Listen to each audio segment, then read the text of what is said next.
Aina pulang dari rumah Cik Embun dengan hati yang tak menentu.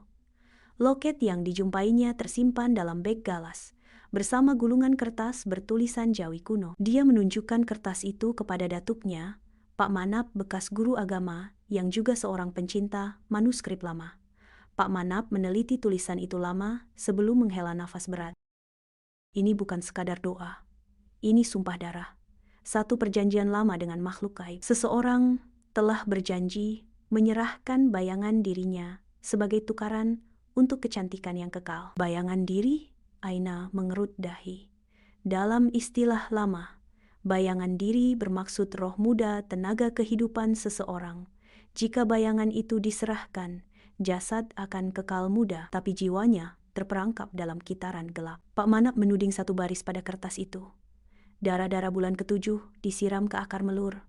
Setiap 7 tahun darah perlu diganti. Jika tidak, tubuh akan reput dan jiwa akan dibaham penjaga sumur. Aina tersentak. Bulan ini adalah bulan ketujuh dalam takwim Islam. Cik Embun, dia masih hidup sebab dia perbaharui sumpah tuh. Pak Manap mengangguk perlahan. Tapi setiap sumpah ada akhirnya. Bila waktunya tiba, penjaga akan datang menuntut. Malam itu, kampung sekali lagi digemparkan. Seorang gadis bernama Zurein hilang dari rumahnya. Pencarian dijalankan, dan jejaknya membawa ke arah rumah Cik Embun. Tapi rumah itu kini suram, bunga-bunga melur mati semua, daun-daun kering berserakan, bau busuk memenuhi udara. Aina bersama Pak Manap dan beberapa penduduk kampung nekat masuk. Mereka menemui bilik bawah tanah tersembunyi di belakang rumah.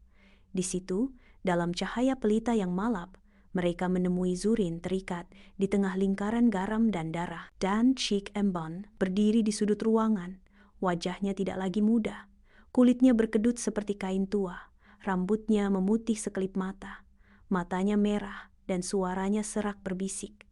Aku sudah terlalu hampir 7 tahun. Dan penjaga mahu dibayar. Pak Manap mengangkat naskah sumpah tinggi, lalu membaca ayat-ayat pemutus dalam suara lantang. Cik Embun menjerit, menggenggam wajahnya.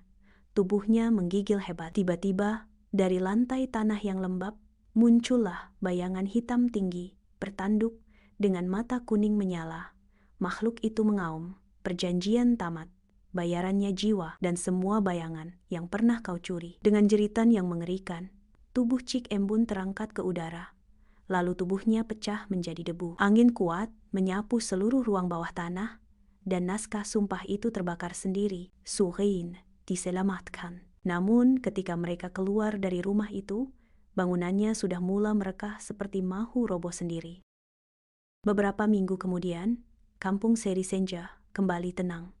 Tapi rumah Cik Embun tidak lagi wujud tapaknya diratakan oleh pihak berkuasa atas permintaan penduduk. Tiada siapa berani menyebut namanya lagi. Namun Aina masih menyimpan loket batu delima itu sebagai peringatan. Dan setiap kali dia lalu di tempat itu, dia perasan sesuatu. Pokok melur yang pernah tumbuh mekar di sana tidak pernah berbunga lagi.